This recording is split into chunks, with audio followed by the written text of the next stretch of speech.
Assalamualaikum warahmatullahi wabarakatuh. Kembali lagi di channel Nasihat Kehidupan Misteri. Pada video kali ini saya akan membahas tentang rahasia kesaktian Presiden Soekarno. Insinyur Soekarno, sang proklamator dan sekaligus presiden pertama di Indonesia ini adalah sosok pemimpin yang besar. Putra sang fajar ini sangat karismatik, berwibawa, tegas, nasionalis, hingga revolusioner. Semangat dan jiwa nasionalisme tidak pernah pudar saat menorehkan dan memperjuangkan Indonesia hingga menjadi negara yang berdaulat, bahkan menjadi negara yang disegani oleh bangsa lain. Meski sudah lama meninggal dunia, namun cerita tentang Soekarno selalu menarik untuk dikaji, termasuk tentang kesaktian yang dimilikinya. Bung Karno sering mengalami percobaan pembunuhan. Semasa hidupnya ia mengalami percobaan pembunuhan dari tingkat baru rencana sampai eksekusi sebanyak 23 kali. Namun menurut ajudan Soekarno, Sudarto Danusubroto mengatakan bahwa ada 7 kali percobaan pembunuhan terhadap Soekarno yang sangat menggetarkan. Menanggapi hal itu, bukan menjadi takut dan gentar, Bung Karno malah membuka rahasia bagaimana cara membunuhnya. Menjadi hal yang wajar kalau kemudian sebagian rakyat Indonesia menganggap Bung Karno adalah manusia dengan tingkat kesaktian yang tinggi. Lalu apa sebenarnya rahasia kesaktian Bung Karno tersebut? Menurut kabar yang beredar di dalam masyarakat, Bung Karno memiliki mustika pemberian Nyi Blorong yang sangat legendaris. Dalam cerita tersebut, Nyi Blorong datang dan memberikan mustika merah delima jelmaan seekor naga dan mengatakan bahwa Bung Karno bukan saja akan menjadi pemimpin di alam manusia, namun juga di alam gaib. Tidak hanya Nyi Blorong, Bung Karno yang hobi dalam dunia supernatural ini juga sering bermimpi didatangi tokoh legenda dari alam lain, seperti Kanjeng Sunan Kalijaga dan Ibu Ratu Kidul atau Nyi Roro Kidul. Nah, namun benarkah Bung Karno merupakan manusia yang sakti?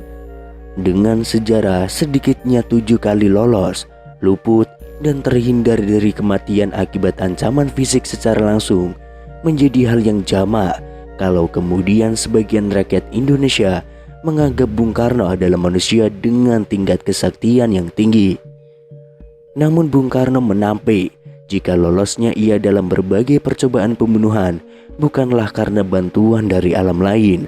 Ia menukas normatif yang kurang lebih mengatakan bahwa mati hidup adalah kehendak Tuhan. Manusia mencoba membunuh, tapi kalau Tuhan belum berkehendak ia mati, maka ia belum akan mati. Namun Soekarno membeberkan bagaimana cara membunuhnya. Menurutnya, rakyatlah yang membuatnya tetap hidup, sehingga untuk membunuhnya cukup menjauhkannya saja dari rakyat. Semua yang kucapai selama di dunia ini adalah karena rakyatku. Tanpa rakyat, aku tidak bisa apa-apa. Jadi tidak perlu senapan, bom, apalagi pesawat tempur hanya untuk membunuh seorang Bung Karno. Jauhkan saja aku dari rakyatku, maka aku akan mati secara perlahan-lahan. Benar saja, ayah dari Megawati Soekarno Putri ini selalu lolos meski dihujani granat, bahkan bom pesawat tempur. Percobaan pembunuhan pernah terjadi pada 30 November tahun 1957. Presiden Soekarno datang ke perguruan Cikini atau Percik, tempat bersekolah putra-putrinya dalam rangka perayaan ulang tahun ke-15 Percik. Granat tiba-tiba meledak di tengah pesta penyambutan presiden. 9 orang tewas, 100 orang luka-luka, termasuk pengawal presiden. Soekarno sendiri beserta putra-putrinya selamat. 3 orang ditangkap akibat kejadian tersebut. Mereka perantauan dari Bima yang dituduh sebagai antek teror gerakan DITII. Percobaan pembunuhan kedua terjadi pada 9 Maret tahun 1960. Tepat siang bolong Istana Presiden dihentakkan oleh ledakan yang berasal dari tembakan kanon 23 mm pesawat MiG-17 yang dipiloti Daniel Monclar. Monclar adalah letnan angkatan udara yang telah dipengaruhi Permesta. Kanon yang dijatuhkan Monclar menghantam pilar dan salah satunya jatuh tidak jauh dari meja kerja Soekarno. Untunglah Soekarno tidak ada di situ. Soekarno tengah memimpin rapat di gedung sebelah Istana Presiden. Kemudian pada April tahun 1960, Perdana Menteri Uni Soviet saat itu, Nikita Khrushchev, mengadakan kunjungan kenegaraan ke Indonesia. Dia menyempatkan diri mengunjungi Bandung, Yogyakarta, dan juga Bali.